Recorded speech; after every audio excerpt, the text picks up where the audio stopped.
আইন বলতে কি কিছু নাই, ক্ষতি তো সম্পূর্ণ তোকে দিতে হবে। 6:50 আমি যখন বাইরে হই মাত্র রাজু চলে আসছে গ্যাং নিয়ে। আসে পর বাড়ির ভিতরে ঢুকছে, রুমের ভিতর ভয়ে রুমের ভিতরে ঢুকে আমাকে মারামারি করছে। আগে করে 3 লক্ষ টাকা ছিল বিছানার তলে, রাজুর বউ বাইর করে নিছে। যাওয়ার পর তো কিছু মারছে। আমি আবার যখন বাইরে হয়েছি তেউড়িতে বাইরে হওয়া মাত্র আবার ওই লিফাত, তারপর আপনার লাল মিয়া, আলম, দোলন, নালু সবাই আসছে রড ছোড়া নিয়ে। কোনো কথাই নাই, আমাকে মার শুরু করছে। লিফাত মারছে আগে, প্রথমে মারছে, তারপর নুলো মারছে, তারপর আলম মারছে আমার মাথায় চড়াইছি।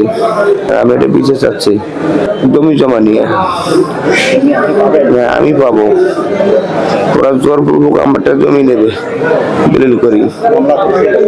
এর বিরুদ্ধে একটা মামলা করছে কোতোয়ালি থানায়, মামলা আছে। তারপর আবার জিডি করা আছে ওদের বিরুদ্ধে।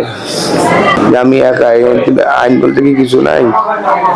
আমার কথা হচ্ছে যেটা আইন, যেটা কাগজ জমি দেবে, আমি ওইটাই চাচ্ছি। সত্য যেটা ওইটাই, মিথ্যা কোনো আশ্রয় চাই না। আমি ওরা যদি জমি পায় কাগজ কলম আমি দিয়ে দেবো, আর আমি যদি পাই তাহলে আমি নেবো। এই ক্ষতি তো সম্পূর্ণ তোকে দিতে হবে। আমি একাই দেখি আমার সাথে এরকম করতেছে। আমার শ্যালো সেলিম ঘুম থেকে উঠার পর গেটে আসার সময় ভিতরে মানে যারা জমি সংক্রান্ত নিয়ে ঘটনা, এমন তো অবস্থা, ওরা পরিকল্পিতভাবে আক্রমণ করে, রড, ছুরি, বটি এগুলো দিয়ে মাথায় আঘাত করে এবং বিভিন্ন জায়গায় আঘাত করতে সে মাটিতে পড়ে যাওয়ার পর তারপরও তারা বিভিন্নভাবে আঘাত করতেছে এবং বলতেছে একে মারি ফেলাও, একে মারি না ফেললে সংশোধন হবে না। সে একাই, ওখানে কেউ ছিল না।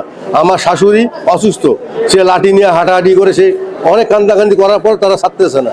তারা এমনভাবে আক্রমণ করলো, মানে আমার এক বড় শালী যদি ওর ওখানে না আসে তাহলে ওকে মারি ফেলে। এমন তো অবস্থা, আমরা পাশে যারা ছিল 2-1 তারা ওই সময় পুলিশকে মোবাইল করে অ্যাম্বুলেন্স নিয়ে আসে, আমরা মেডিকেলে ভর্তি করে মেডিকেলে এখন চিকিৎসাধীন অবস্থায় আছে।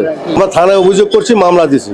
ঘুম থেকে উঠে বাড়ির উঠানে বের হলেই যারা পরিকল্পিত মামার উপর আক্রমণ করতে চায়, তারা ছুরি অনেক কিছু রড নিয়ে মাথার মধ্যে আক্রমণ করে, যা বলার মতো না। মামাকে খুবই আক্রান্ত দেখে মেডিকেল হাসপাতালে ভর্তি করা।